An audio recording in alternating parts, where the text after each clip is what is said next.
Are you in the situation where you're in a long-term relationship or you're dating somebody for a very long time and you're having sex, you're having orgasms, but it's no longer fulfilling you?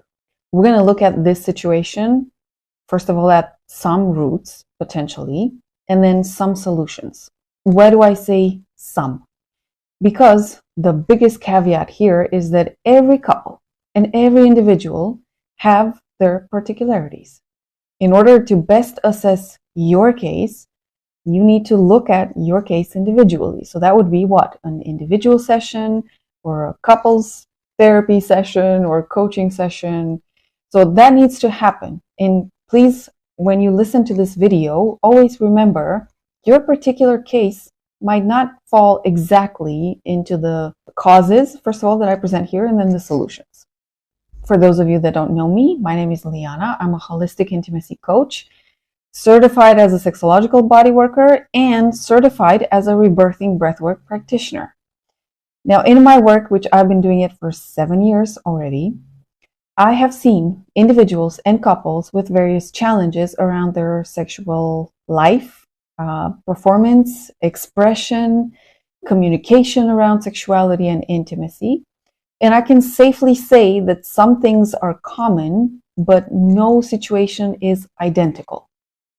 So when you look at my videos or any other coaches or therapist videos, please always remember that your particular case needs to be documented. And that means individual sessions. Okay, it's always important to have that perspective in mind. So let's look at some of the roots, first of all, of unfulfilling sex, especially in long-term relationships.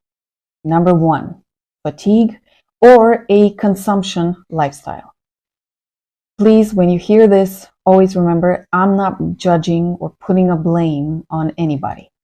This is a very common thing that we see nowadays with our lifestyle. A lot of us are functioning on consumption.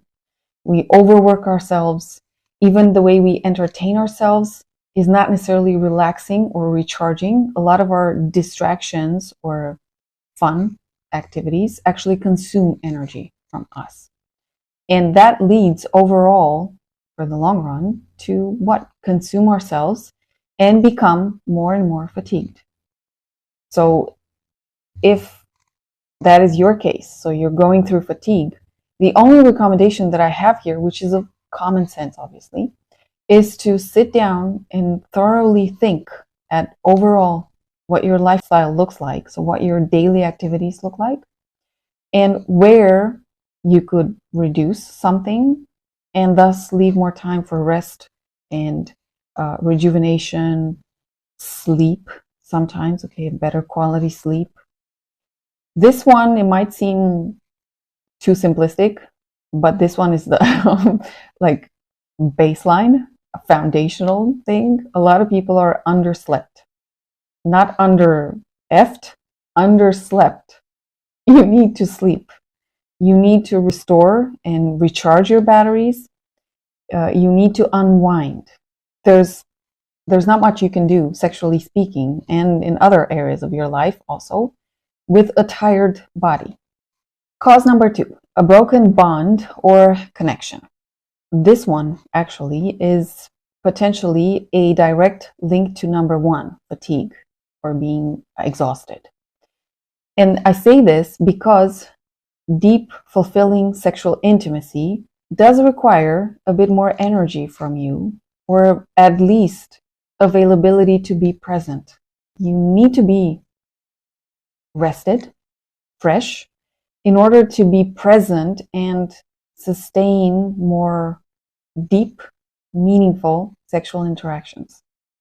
Yeah, sure, you can have with a very quick, fast, and let's say, for lack of a better word, superficial sex.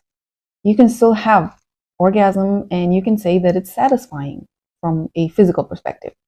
But from a deeper, psychological, emotional perspective, it's not fulfilling you. One reason for this happening is because you're too tired or exhausted to be present and just dive into a deeper connection. you need to have a bit more energy to be alive, like truly alive, and engage sexually with the person next to you. So the advice that I gave to the previous step, get proper rest, you need to do that one. First of all, when we're not rested enough, yes, our connections, intimate connections, they can get broken. We can not be so present as we used to be. We can not be so attentive or insightful when it comes, or perceptive when it comes to our partners, and vice versa. They can also experience that because of fatigue and just overworking themselves or draining their energy, spreading their energy into too many directions and not having enough for intimacy. Number 3, lack of attention or focus or presence or ability to listen and to understand the other person. This one can have 2 potential roots. Number 1 is fatigue. So step number 1, or cause number 1, it can also lead to lack of attention or insufficient attention to the intimacy area of your relationship.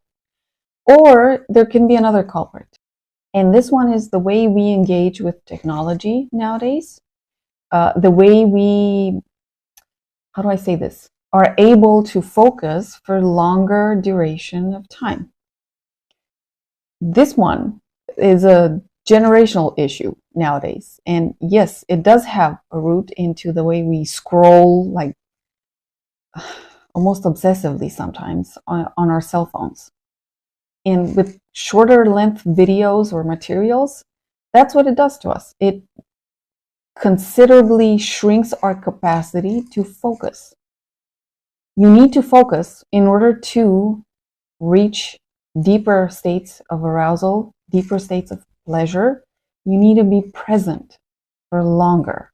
It's not like you engage in a minute or 2 and expect that interaction to be, a soulful connection for just a minute or 2.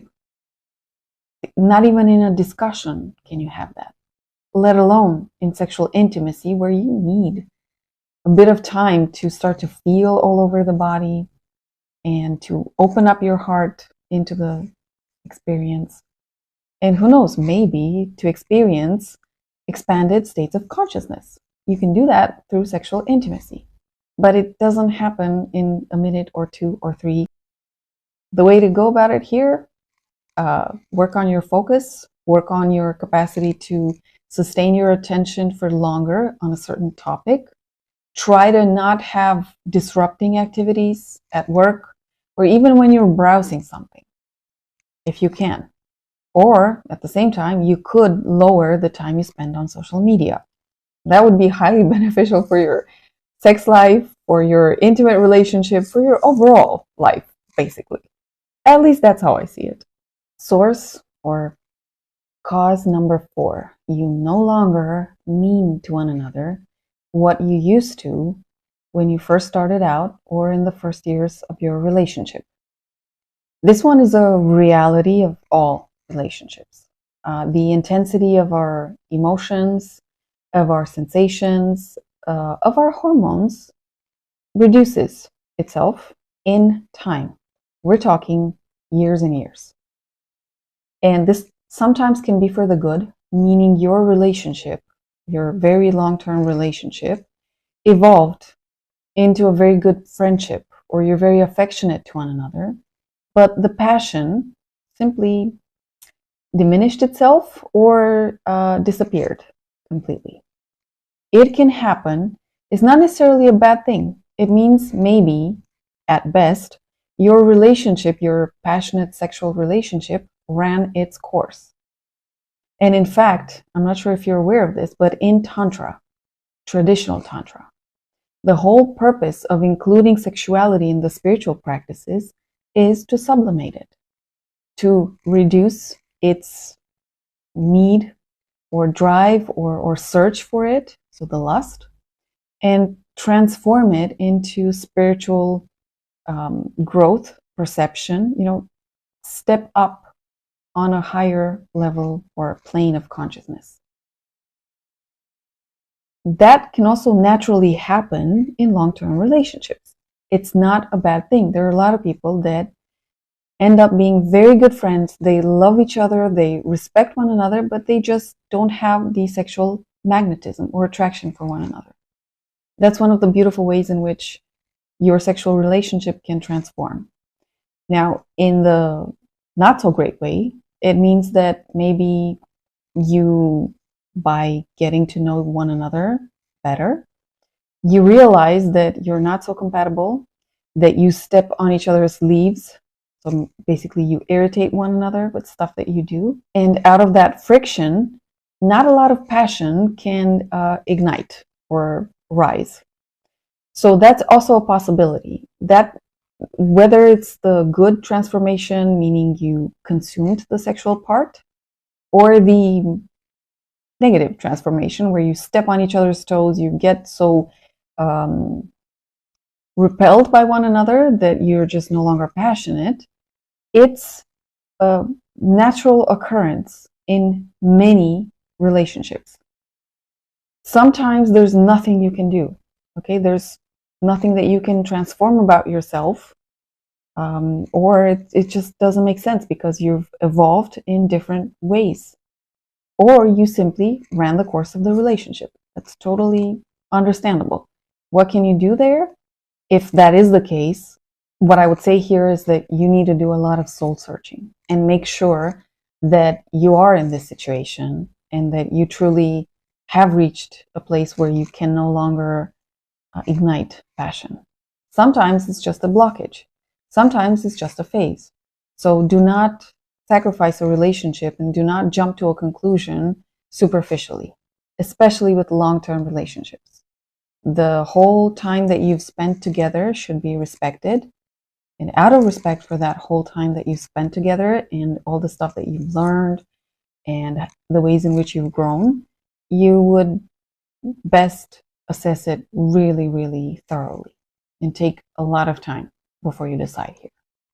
And the fifth cause that I have here is incompatibility in arousal or in the entire act. It's worth saying that there are very few people that are 100% compatible with one another. Okay? In all couples, including in sexuality, but not just, there are areas where the two people are not compatible. Sometimes they butt heads, and it's totally annoying. At other times, it's just something amusing. It depends on the people, the chance of meeting which kind of person, and so on.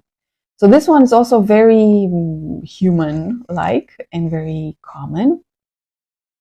One thing that we need to say here is that in the beginning of a relationship, because we're so excited and because we're so thrilled and we want to give it a chance, like a very good chance, we sometimes find ways to work around those places of incompatibility or those points of incompatibility.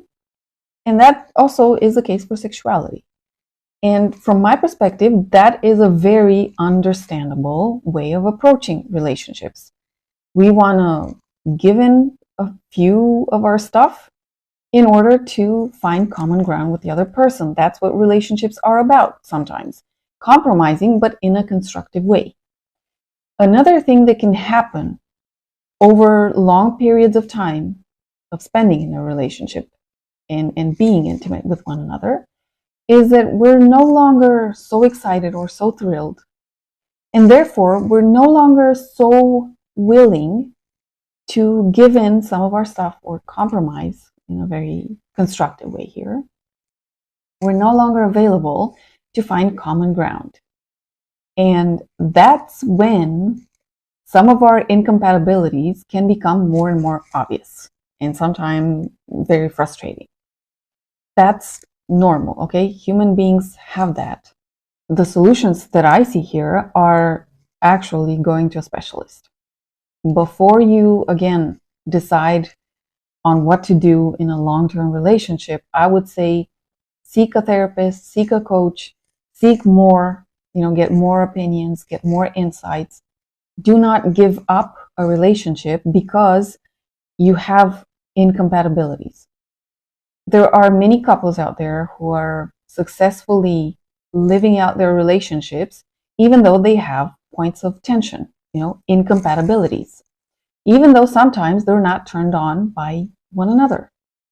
It's still possible to maintain your beautiful relationship overall and maintain the person that you care about and not, let them go from your life.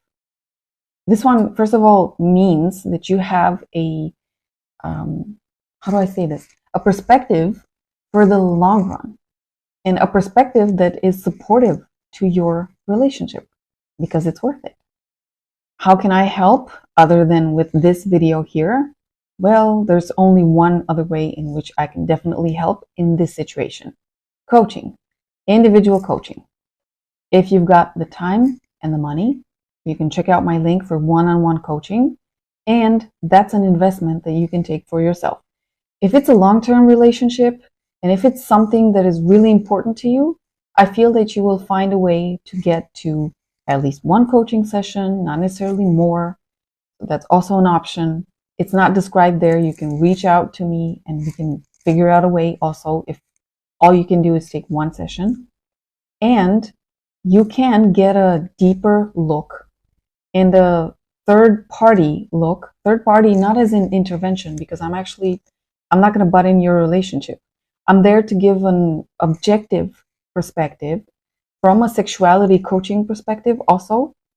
And I'm there to help you assess best where the problem might be, what solutions you might have, and what things you can try in time before you give up a long-term relationship.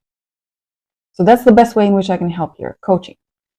Otherwise, I will see you with more videos, with more insights, and always remember your particular case is particular. It needs to be documented individually.